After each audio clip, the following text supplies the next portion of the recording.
সকালের তাড়াহুড়োতে হাতে যদি সময় একদমই কম থাকে, আটা মাখা বা বেলার ঝামেলা ছাড়াই ডিম পরোটার রেসিপি তোমাদের সাথে আজকে আমি শেয়ার করব। হাতে যদি একদমই সময় কম থাকে, মাত্র 10 মিনিট সময় থাকে হাতে, তাহলে এই ডিম পরোটা তোমরা সহজেই বানিয়ে নিতে পারবে। নমস্কার বন্ধুরা, রিমিস কিচেনে তোমাদের সবাইকে স্বাগত জানাই। সকালবেলার টিফিন হোক বা রাতের ডিনারে এই ডিম পরোটা তোমরা সহজেই বানিয়ে নিতে পারবে। আর এই পরোটাগুলো কিন্তু খুবই নরম তুলতুলে হয়, আর অনেকক্ষণ পর্যন্ত কিন্তু এগুলো নরমই থাকে। একদম ঠান্ডা হলেও কিন্তু এটা নরমই থাকে। না করে ঝটপট করে রেসিপিটা শুরু করি। আর একটাই রিকোয়েস্ট বন্ধুরা তোমাদের কাছে, আমার রেসিপি যদি তোমাদের ভালো লাগে অবশ্যই একটা লাইক করে দিও, আর চ্যানেলে নতুন হয়ে থাকলে চ্যানেলটাকে সাবস্ক্রাইব করে দিয়ে আমার পাশে থেকো। রেসিপিটা বানানোর জন্য আমি এখানে নিয়ে নিচ্ছি হাফ কাপ আটা। হাফ কাপ আটা নিয়ে নিলাম, আর নিয়ে নিচ্ছি হাফ কাপ মতন ময়দা। এখানে তোমরা চাইলে কিন্তু শুধু ময়দা দিয়ে বা শুধু আটা দিয়েও বানাতে পারো। এখানে আমি হাফ কাপ আটা আর হাফ কাপ ময়দা দিয়ে বানাচ্ছি। তো দেখো, তার সাথে মিশিয়ে দিচ্ছি স্বাদ মতন লবণ। এবার লবণটাকে ভালোভাবে আটা ও ময়দার সাথে আমি মিশিয়ে নেব। তো লবণটাকে আমি ভালোভাবে কিন্তু মিশিয়ে নিয়েছি। এরপর দেখো, এখানে যে কাপের মাপে আমি আটা ও ময়দা নিয়েছি সেই কাপের মাপে 1 কাপ জল নিয়ে নিয়েছি। এবার আস্তে আস্তে করে আমি এগুলোকে মেখে নেব। প্রথমে অনেকটা জল দিয়ে দেবে না, আস্তে আস্তে জল দিয়ে কিন্তু এটা মেখে নিতে হবে, নাহলে কিন্তু দলা পাকিয়ে যাবে। তো দেখো, আমি অল্প অল্প করে জল দিচ্ছি এবং এটাকে ভালোভাবে মেখে নিচ্ছি। তোমাদেরকে আমি দেখিয়ে দেবো যে কতটা জল আমার প্রয়োজন পড়েছে। তো আমি আস্তে আস্তে করে জল দিয়ে এটাকে একটা ব্যাটার তৈরি করে নেব। তো দেখো, প্রথমে কিন্তু আমার 1 কাপ জল নিয়ে নিয়েছি। তো আরও হাফ কাপ মতন জল আমি নিয়েছি, দিয়ে তারপরে এটাকে ব্যাটারটাকে তৈরি করে নিয়েছি। তোমাদেরকে আমি দেখিয়ে দিচ্ছি অবশ্যই যে কতটা জল আমার বেঁচে গেছে। এখানে আমি 1.5 কাপ মতন জল ব্যবহার করেছি। আর এটাকে কিন্তু ভালোভাবে এইভাবে কিন্তু ব্যাটারটাকে তৈরি করে নিতে হবে, যেন কোনো রকম এখানে ডালা পাকিয়ে না থাকে। তো দেখো, আস্তে আস্তে আমি এরকমভাবে করে নিচ্ছি। এরপর একটা হাতার সাহায্যেও কিন্তু এইভাবে এটাকে ব্যাটারটাকে তৈরি করে নিয়েছি। দেখতেই পাচ্ছ, কোনো রকম কিন্তু এর মধ্যে কোনো ডেলা পাকিয়ে নেই, কোনো গুটি গুটি ভাব নেই। এরকমভাবে কিন্তু বানিয়ে নিতে হবে। ব্যাটারটার ঘনত্বটা দেখে বুঝতেই পারছো।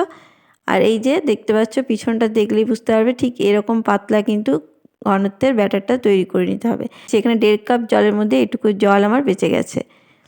তো দেখো, এই ব্যাটারটা ঠিক এরকম ঘনত্বের হবে, এর থেকে কিন্তু পাতলাও হবে না আর মোটাও হবে না।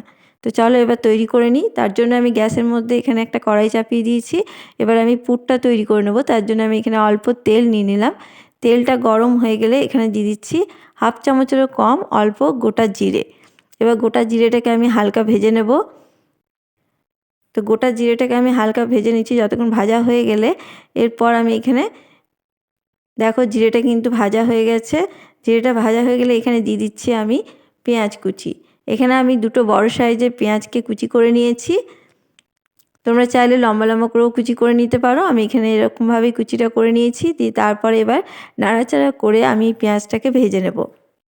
তো দেখো, পেঁয়াজটা আমার ভাজা হয়ে গেছে, খুব লাল কিন্তু করিনি, এরকমভাবেই ভেজে নিতে হবে।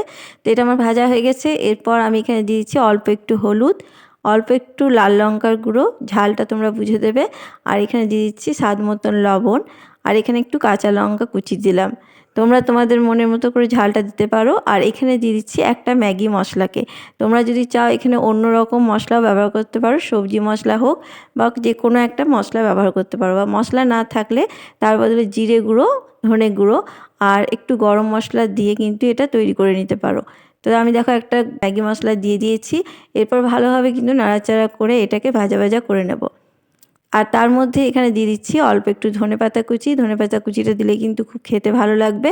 ধনেপাতা কুচিটা দেওয়ার পরও এবার ভালোভাবে পেঁয়াজের সাথে মিশিয়ে নিচ্ছি। তো দেখো, ধনেপাতা কুচিটা দিয়েও কিন্তু আমি পেঁয়াজের সাথে মিশিয়ে নিয়েছি। এরপর এটাকে একটু একটা সাইড করে আমি রেখে দেবো। এটাকে একটা সাইডে করে দিলাম।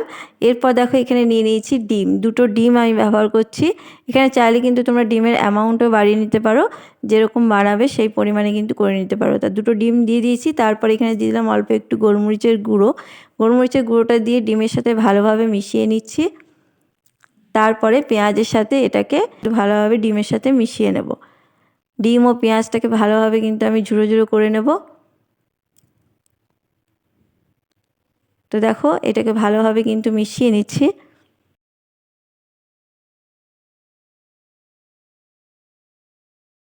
তো এটা আমার মেশানো হয়ে গেছে, দেখতেই পাচ্ছ। এরপর আমি এখানে নাড়তে নাড়তে এখানে দিয়ে দেবো টমেটো কেচাপ। এখানে আমি টমেটো সস ব্যবহার করছি, তোমরা যে কোনো টমেটো সস ব্যবহার করতে পারো। আমি এখানে কিষানের টমেটো সসটা ব্যবহার করছি। তোমরা চাইলে কিন্তু এখানে ম্যাগির টমেটো সসটাও ব্যবহার করতে পারো। দিয়ে ভালোভাবে কিন্তু সসটাকে আমি মিশিয়ে নিচ্ছি। এই টমেটো সসটা না দিলেও কিন্তু কোনো অসুবিধা হবে না, তাতেও কিন্তু ভালো লাগবে, কিন্তু টমেটো সসটা দিলে কিন্তু খেতে আরও ভালো লাগবে। তো দেখো এটা আমার রেডি হয়ে গেছে, এটাকে আমি নামিয়ে ঠান্ডা করে নিচ্ছি। আর এইদিকে দেখো একটা প্যান চাপিয়ে দিয়েছি গ্যাসের মধ্যে। এবার অল্প একটু তেল দিয়ে নিয়েছি, খুব বেশি কিন্তু এই পরোটাগুলো ভাজতে তেল লাগে না। তো অল্প একটু তেল নিয়ে আমি ভালোভাবে ব্রাশ করে নিচ্ছি, চারিদিকে আমি ব্রাশ করে নিলাম। এরপর এখান থেকে 1 হাতা ব্যাটার বা 1.5 হাতা ব্যাটার নিয়ে আমি দিয়ে দিলাম, দিয়ে তারপরে প্যানটাকে ঘুরিয়ে ঘুরিয়ে ছড়িয়ে নিচ্ছি। ঠিক গোল রুটির মতন আমি চারিপাশ দিয়ে ছড়িয়ে নিচ্ছি। তো দেখো এটাকে আমি ছড়িয়ে নিয়েছি। আর ওপরটা যখন দেখবে শুকিয়ে এসছে তখন একটা পাশ উল্টে দিতে হবে, এইভাবে উল্টে দেবে। উল্টিয়ে দিয়ে এই যে উল্টো দিকটা, সেই উল্টো দিকের মধ্যে কিন্তু আমি পুরটা দেব। তো দেখো এটা আমি উল্টিয়ে দিয়েছি, খুব সহজেই কিন্তু দেখতেই পাচ্ছ উল্টে গেছে। এরপর মাঝ বরাবর আমি কিন্তু পুরটা দিয়ে দিচ্ছি। অবশ্যই মাঝ বরাবর দেবে, যাতে এটাকে জয়েন্ট করা যায় সেরকম একটু জায়গা রাখতে হবে। তো দেখো আমি মাঝ বরাবর এই পুরটাকে দিয়ে দিলাম। এরপর এই পাশ থেকে নিয়ে এসে আমি একটার সাথে আরেকটাকে জয়েন্ট করে দেবো। দেখো এইভাবে জয়েন্ট করে দিতে হবে, দিয়ে চেপে চেপে স্প্যাচুলার সাহায্যে এইভাবে চেপে চেপে দিতে হবে, যাতে মুখটা খুলে না যায়।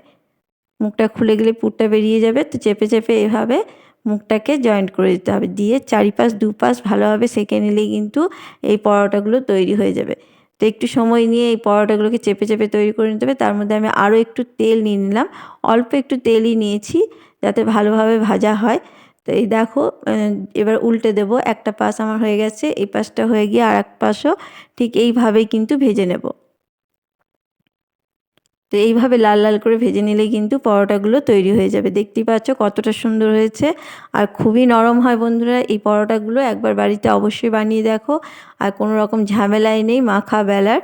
এইভাবে কিন্তু খুব সহজেই তোমরা বানিয়ে যাবে। দেখো একটা পরোটা কিন্তু আমার তৈরি হয়ে গেছে, দেখতেই পাচ্ছ যে কতটা সুন্দর হয়েছে আর কতটা নরম হয়েছে। এরপরে দেখো আমি কিন্তু আর তেল ব্যবহার করলাম না, তেল ছাড়াই যে প্যানের মধ্যে তেলটা ছিল তার মধ্যে আমি ব্যাটারটা দিয়ে ঠিক এইভাবে ঘুরিয়ে নিচ্ছি।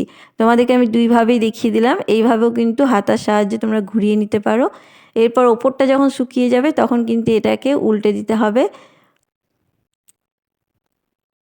দেখো এভাবে উল্টে দিচ্ছি, খুব সহজেই উল্টে যাবে, দেখতেই পাচ্ছ। এবার উল্টো দিকে আমি পুরটা দিয়ে দেবো মাঝ বরাবর। তো মাঝ বরাবর পুরটাকে ভালোভাবে দিয়ে দিতে হবে। একটু বেশি করে পুর দিলে খেতে খুবই ভালো লাগবে। তো দেখো এরপর একটা পাশ নিয়ে আর একটা পাশের দিকে উল্টে ভালোভাবে জয়েন্ট করে দিতে হবে। দেখতেই পাচ্ছ খুবই সহজ বন্ধুরা। এইভাবে চেপে চেপে এবার মুখটাকে বন্ধ করে দেবো, তাহলে কিন্তু এগুলো তৈরি হয়ে যাবে। এরপর আমি এটাকে উল্টে পাল্টে ভালোভাবে ভেজে নেব। তো এর মধ্যে আমি আরও একটু তেল নিয়ে নিলাম, দিয়ে উল্টে পাল্টে আমি হালকা ব্রাশ করে নিচ্ছি। এতে কিন্তু খুব তেল বেশি লাগে না বন্ধুরা, দেখতেই পাচ্ছ খুব অল্প তেলে কিন্তু এই পরোটাগুলো ভাজা হয়ে যায়। তো এইভাবে উল্টে পাল্টে ভেজে নিলেই কিন্তু পরোটাগুলো তৈরি হয়ে যাবে। তো এটাকেও আমি উল্টে নিচ্ছি। দেখো এইভাবে লাল লাল করে ভেজে নেবে। তোমরা যদি আরও একটু লাল করতে চাও তাহলে কিন্তু করে নিতে পারো, আমি কিন্তু এই পর্যায়ে এগুলোকে নামিয়ে নিচ্ছি।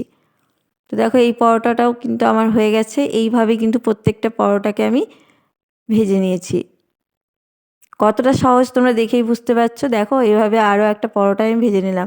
এইভাবে প্রত্যেকটা পরোটাকে আমি ভেজে রেডি করে নিচ্ছি। তো দেখো আমার পরোটাগুলো রেডি হয়ে গেছে, যে কতটা সুন্দর হয়েছে। আর এগুলো কিন্তু খুবই নরম তুলতুলে হয় বন্ধুরা। তোমরা একবার বানিয়ে দেখো এবং কমেন্ট বক্সে অবশ্যই জানিও কেমন হয়েছিল। দেখো কতটা নরম হয়েছে, দেখেই তোমরা বুঝতে পারছো। আর এটা অনেকক্ষণ অবধি কিন্তু এটা নরমই থাকে, ঠান্ডা হলেও কিন্তু এই পরোটাগুলো খুব নরম থাকে। দেখতেই পাচ্ছ কতটা নরম হয়েছে।